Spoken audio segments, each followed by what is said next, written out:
Bom dia, boa tarde, boa noite ou boa madrugada para você, seja qual for o horário em que estiver assistindo. Finalmente, a terceira temporada do anime de Re:Zero voltou e com isso, os reviews semanais também voltaram. Aqui eu conto o que o anime cortou da versão da Light Novel. Além de outras curiosidades da Web Novel e coisas a mais, inclusive vai ter menções de side stories nesse vídeo. E já adianto para quem é conhecido do canal, esse vídeo até será mais curto, porque não teve tantas diferenças assim. Além de que eu tenho que correr também, porque se eu enrolar bastante, eu não conseguirei lançar o vídeo a tempo e o canal acaba sendo prejudicado. Então peço desculpas se tiver alguns erros, seja nas gravações, seja algum erro de informação que não passou por revisão, mas eu espero a compreensão de vocês. Aí eventualmente estarei fazendo vídeos mais detalhados, contando tudo o que o anime cortou da novel.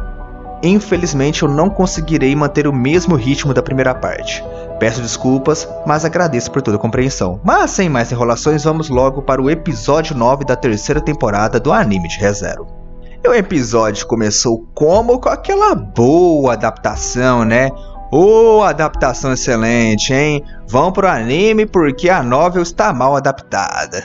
Zoeiras à parte, na verdade eu sou um dos caras que menos se empolgou com essa cena. Pra ser sincero, gente, na novel, essa cena por si só já é um dane-se, assim. Ela só tem o peso por causa da ilustração inicial lá no volume 19. Mas essa cena não tem peso nenhum. E no anime, cara, o que mais interessava vocês, que eu sei que vocês estavam muito interessados nisso, só durou uns 30, 40 segundos, né? Porque o resto só foi conversa com a Anastácia e tal. O que vale a pena mencionar de diferença da novel pro anime é algo que vocês já sabem bastante caso acompanhem meus vídeos, que é algo que eu já venho falando nessa terceira temporada: mudança de ordem das cenas. Na novel, isso só ocorre lá pra frente, nas páginas 175 a 184 do volume 19. E por que eu gosto tanto de mencionar que o anime mudou a ordem da novel? Porque as mudanças nos eventos do volume 19 são tão importantes. E na realidade não começa nem no volume 19, começa no finalzinho do volume 18, porque aquela cena do Otto é no finalzinho do volume 18 ainda. Eu gosto de mencionar e acho bem importante destacar porque o anime ele tem seu limite de tempo. Primeiro, os seus episódios, que serão 16, e também a média de duração, que são de 23 minutos assim. Então imagina inserir um volume de novel com 400 páginas nesses episódios. Claro, não vão ser 400 páginas assim, mas cada episódio teria por volta de 150 páginas inseridas. Não dá, é muito conteúdo. Então, o que o diretor faz é excelente, porque ele consegue fazer uma boa adaptação tendo essas mudanças de ordem. Economiza o tempo, consegue inserir o máximo de conteúdo possível e fica algo natural. E olha só que legal! Às vezes, o anime faz até melhor do que a novel. Eu mesmo até prefiro a ordem que o anime fez. Na novel, primeiro vai pra cena do Otto, aí tem toda aquela parte estendida, aí depois vai pro Garf, pro Wilhelm, depois vai pro Ricardo, pro Julius, aí depois vai pro Subaru e pro Reinhard, lá com o Regulus, e fica um tempão nisso, e só depois que tem a parte da Priscila que segue. Aqui eles já fazem um pouco de cada vez, que eu acho bem mais natural, bem dividido, as cenas ficam bem revezadas entre os personagens POV, então eu gosto bastante. E claro, eu também gosto de acentuar bastante isso, porque é mérito pro diretor e pra produção, o que muita gente tinha medo por causa que o diretor foi trocado, não é mais Watanabe. Por isso o pessoal ele acabou ficando com medo, mas fiquem tranquilos porque o diretor até então está fazendo um ótimo trabalho. E já falando dessa parte de trocar ordem ou não, nessa cena da Priscila, em relação ao anime, em relação à novel, os diálogos às vezes invertem-se. Eles são ditos às vezes a caminho para a luta com o arcebispo, sendo que às vezes foi dito lá na cena de troca de roupas. Aí tem a parte da Anastácia que às vezes é adicionado, comenta mais.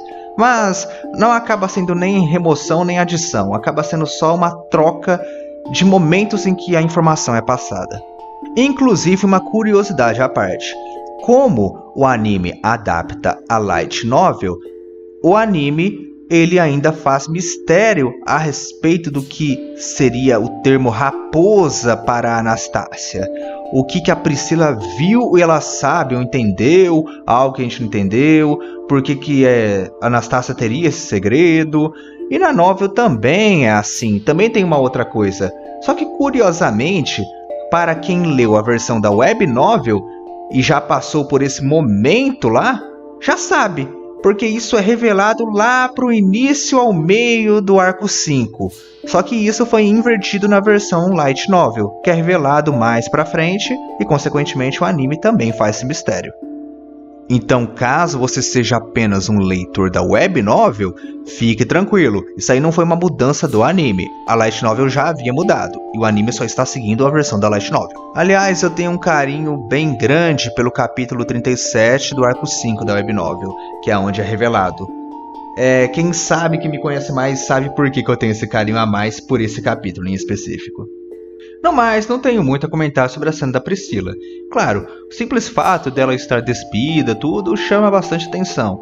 A Iris acaba dando uns takes mais ali, uns takes mais aqui. Só que a cena, nada demais, só uma troca de roupa.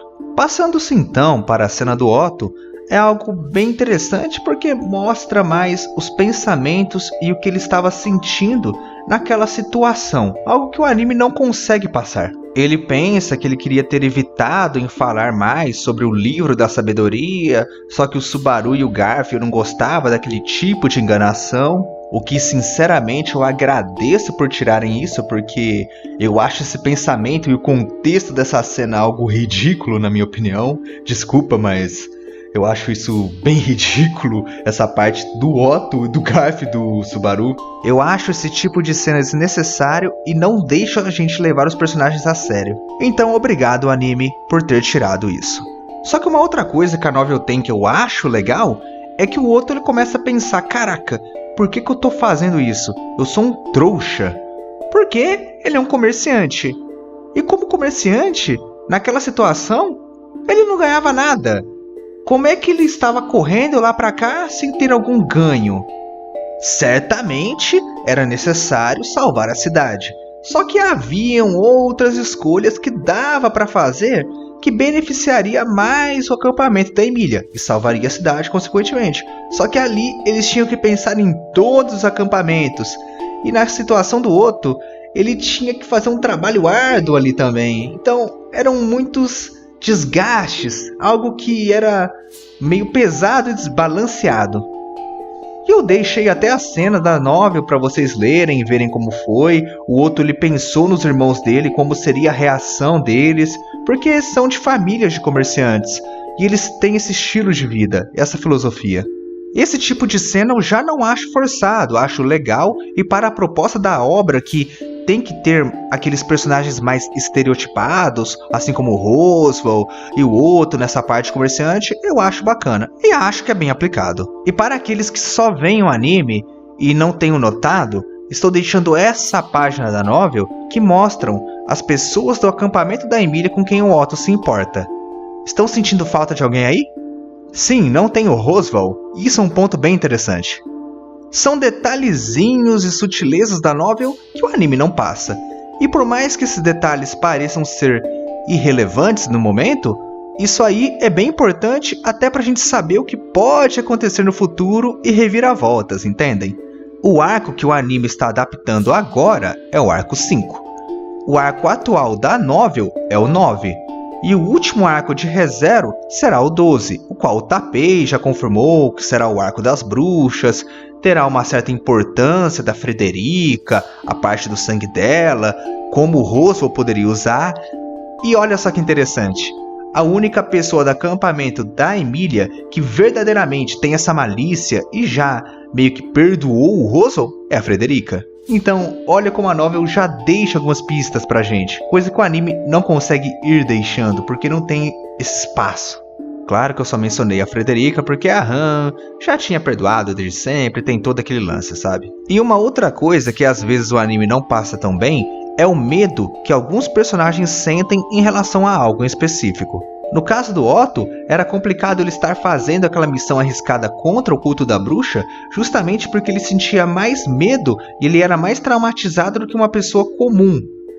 E é completamente normal sentir medo e nojo do culto da bruxa. Qualquer personagem de ReZero sente isso.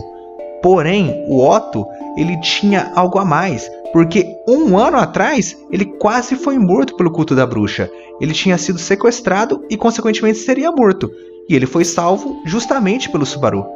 Foi naquela missão em que o Subaru tinha que salvar a Emília do Betelgeuse, lá no arco 3.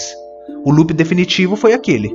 Então esses detalhezinhos que acaba dando mais peso para as cenas. Então a gente que é leitor da novel acaba percebendo mais e se empolgando mais nesse caso. Também deixo essa ilustração do final do volume 18, qual mostra alguns personagens que inclusive só são trabalhados em histórias paralelas. Aliás, mais tarde no vídeo eu falarei de uma side story em específico que é bem importante comentar. Prosseguindo, no anime é mais direto. O Otto, primeiro, ele vê a Felt e o pessoal lá, e depois ele vê o Baten Kaitos. Só que na novel, primeiro ele vê o Baten Kaitos e começa a bater um papo com ele. Não bater papo amigável, mas ele com medo e o Baten Kaitos daquele jeito. Aí só depois que ele vai reparar na Felt. Na verdade ele nem repara, a Felt que chama a atenção dele. Ó, para de bater papo. E aí que ele nota que a Felt está lá. E o Otto até questiona o fato da Felt estar lá, porque ela deveria estar num abrigo. Era isso que havia sido combinado mais cedo. Só que a Felt disse que se recusava a não lutar. E ela só disse que estaria em um abrigo para o idiota ficar calmo e deixar ela em paz. E esse idiota, ela estava mencionando o Reinhard. E das cenas cortadas do Otto conversando com o Baten Kaitos, uma delas é essa aí que eu estou deixando na tela. E isso é um ponto bem interessante, algo que eu já havia comentado na primeira parte da 3ª temporada do anime de Re:Zero, algo que o Barusu costuma comentar também, e isso aí é muito importante de eu comentar agora. Está tendo uma confusão em relação ao Lei Baten Kaitos e em relação a Roy Alfred.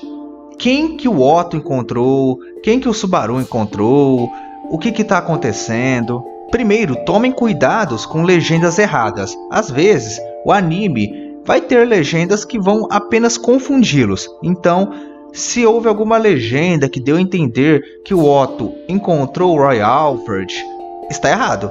No anime, o Otto apenas se encontrou com o Lei Baten Kaitos. Isso é mostrado lá na primeira parte da 3ª temporada. Na novel tem algumas confusões. Por quê? Porque tem essa cena aí que eu já estou mostrando, só que tem um outro porém, que há uma confusão gigantesca que não é nem entre nós leitores, mas é entre o autor e o ilustrador, entre o Tappei e o Otsuka. Como eu já contei, Re:Zero tem muitas side stories. E uma side story denominada como a segunda enciclopédia de... Aí eu não posso falar o resto porque senão seria spoiler. Conta uma historinha de um certo personagem que vai ter uma certa reviravolta. E nisso aparece o Roy Alfred. Só que aí que tá. Na ilustração dessa side story está o Lei Baten Kaitos. Houve essa confusão. E salvo engano, desculpa, porque eu quero lançar esse vídeo quanto antes para eu não ser tão prejudicado assim, estou gravando até sem roteiro, mas salvo engano, a side story em específico que eu estou comentando agora, acho que foi para um Tanpencho, e eles canonizaram a parte do Baten Kaitos. Aí trocaram o Roy de qualquer forma e canonizaram o Baten Kaitos. Mas isso eu já deixo avisado em específico que eu não sei, não tenho certeza. É só algo que eu lembrei agora e eu não consigo confirmar por enquanto. Então vou postar assim, só na dúvida. Mas estarei deixando nos comentários se é confirmado ou não. Se eu esquecer, me cobrem aí nos comentários, que aí eu confirmo e já deixo no comentário fixado. Mas o que é importante para vocês saberem, cuidado com legendas erradas, é que o Otto apenas se encontrou com o Baten Kaitos. E desculpa porque eu não vou deixar cenas de ilustrações da side story, nem mencionarei mais, porque vai que isso é spoiler, vai que eles mencionem mais pra frente no anime. Então, para me precaver, eu deixarei de falar agora nesse vídeo. Mas se não falarem nos episódios, nos próximos episódios, eu acabo comentando. E também aproveito e deixo essa cena que mostra como alguns personagens eles acabam sendo mais trabalhados na novela do que no anime, porque não tem tanto tempo de tela. Isso aí é comum, não tem muito o que fazer, é a vida. E uma outra coisa que é legal é que o Baten Kaitos, ele devorou as memórias e o nome da Ren, né? E agora ele nutre um pouco dessa parte da personalidade, que quando devora, ele pega os sentimentos, vira uma mistureba, e quando ele ouviu o Subaru, essa parte da Ren atiçou um pouco. Então ele queria procurar o herói. O herói que é da Ren e agora seria o herói do Baten Kaitos também. Só que ele não sabia quem era. Só que quem sabe isso mais a fundo somos nós, leitores. Os personagens não. Então Otto, quando ele vê isso, ele pensa, ué, eu sei que o Subaru conhecia um arcebispo assim, teve alguma coisa que eu não sei com ele, que alguma relação, uma relação de ódio, pelo que podia presumir. Só que aparentemente ele conhecia todos, parece que ele tinha uma certa conexão. É muito legal ver esse detalhezinho, essa dúvida. Só que aquilo, né? Não era tempo para aquilo. Ele manteve nervos de aço e foi negociando com o Baten Kaitos. E a negociação foi igual no anime. Só a cena lá que dá a entender que o Baten Kaitos poderia ser uma pobre criança que na verdade foi levada para o lado do mal. Só que essa percepção foi rapidamente quebrada. Assim como eu mencionei em meus vídeos dos arcebispos, parte 2 que eu lancei recentemente, o Tapei ele já comentou que os arcebispos são escórias.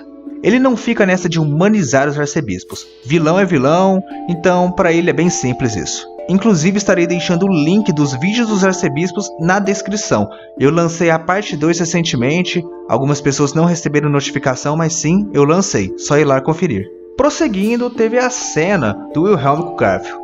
Olha, essa daí não tenho nada a comentar de diferença. Sei que teve algumas coisinhas, tudo, mas eu não achei tão relevante. A cena foi bem adaptada, foi mostrado o Kurgan e principalmente a Teresia, né?